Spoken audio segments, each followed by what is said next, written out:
Continued from last time. What's up, Marvel fans? As promised, I am back to review Drax and Groot. You probably remember, I reviewed Raccoon and Star-Lord last review, so I will be completing the Guardians of the Galaxy 4-pack by reviewing Drax the Destroyer and Groot here. So, once again, we'll go from smallest to biggest. Last shall be first shall be last. We've got Groot here. Groot is almost more of an accessory. Groot is a character that I actually dig in the Guardians of the Galaxy line, which might be a little strange to some. Because like in last review, I was kind of ripping on Raccoon and Star-Lord, but Groot's cool. He's like an Ent from Lord of the Rings, pretty much. He can change his size. He can be like this little pie plant guy, but he can also be like 50 feet tall. Quite frankly, I would have rather had the 50 feet tall one, but I guess we have to settle for what we can get here. And so as a result, we have Potted Plant Groot.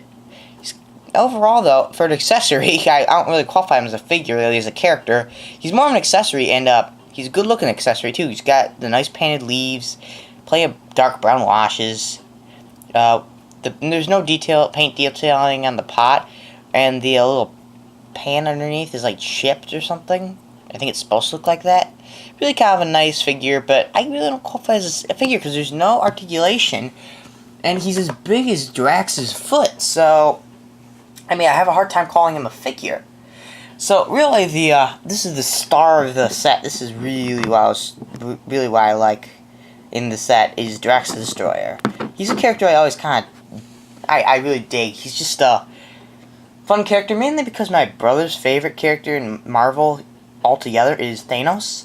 And Drax here is a warrior bred for the sole purpose of killing Thanos. So, he kind of butts heads with my brother's favorite character. So, I think that's kind of the reason I like him so much.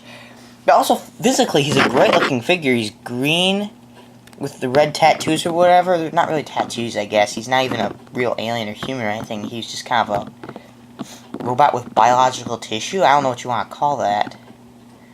But, so I'm assuming that's part of his flesh, not a tattoo. I kind of wish it was more of the classic style. It was more like the bulky Hulk-like figure, because that would have gone a lot nicer with Thanos. But this is cool too, because this, like, he lost muscle mass and gained brain mass, like swap with his daughter or something. I don't remember all the details. And as a result, he became this shorter guy, which is saying something, because the guy stands like 7 feet tall. So, it's hard to call him short, but that, compared to his Hulk-like self, this is shorter for him. But let's look at him. He's got, like, black washes in the face. His eyes are pure white. A little red underneath the eyes. I think that's part of his, like, tattoo or whatever you want to call it. Dark green washes all throughout his chest and whatnot. You know, really good looking. He's got his 2 knives. The knives are really cool looking. They kind of glint in the sunlight. I hope you can catch that in the video because they look really cool. He also has this spot on his back to store his knives. They slide into these 2 little slots, as you can see. He's got little pockets. I don't remember Drax wearing such casual pants. Like, are they reusing parts from a mold? I don't know. The belt is not molded on. Underneath you can see kinda there is a belt that was molded on, but they decided not to paint that and instead strapped on this separate rubber accessory, which instead of looking like out of place, it's really tight onto him. You could barely tell it's not meant to be there. And then he's got a lot of washes in his dark purplish midnight blue pants. And then he's got his little shoes, which once again are kind of casual. Are they reusing parts from a mold, or is this actually how he looks? Articulation, I think Star-Lord's where it's at altogether, but Drax here is not bad. He's got a ball and socket head, cut at the waist, pin and socket shoulders. Here we got the hinge elbows, spinning wrists, cut here. None of that cut thing right here at the leg, which is why I think Star-Lord's got it, but I consider that to be a worthless piece, too, because I could get, like, full-fledged spinning sidekick of doom here, so, you know, he doesn't need anymore. double knees here, and he also has a ball and socket foot, which is really nice because you can get a rather vast amount of poses for the foot, so he can stand in various poses. So that's kind of nice.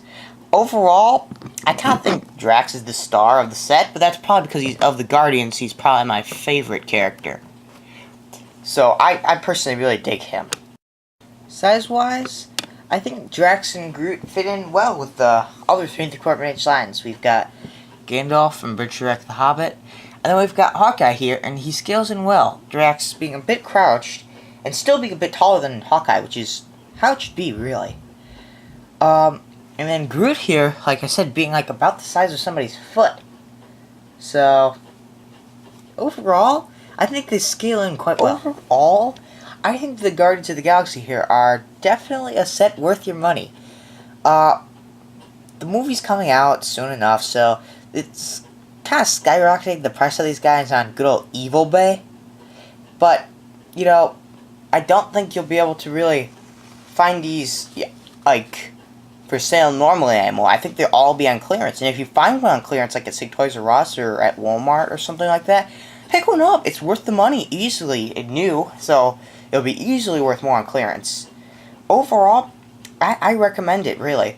Simply to get Drax here really is it's the best reason to get it, because Drax is really the star figure. If you enjoy Star-Lord, which I don't, you'd love the figure. The figure does him justice, really. He's got all the postability you can want.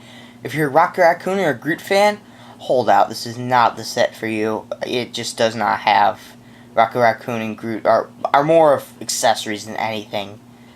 But overall, regardless of what some other collectors have said, I think it's good. It blends in well with the rest of the Marvel Universe line, yet it's different enough so that it's like adds a bit more of the cosmic-y, like Nova and Galactus and Silver Surfer and all that jazz, to the line. So, if you see it, especially on clearance, pick it up. It's definitely worth the money.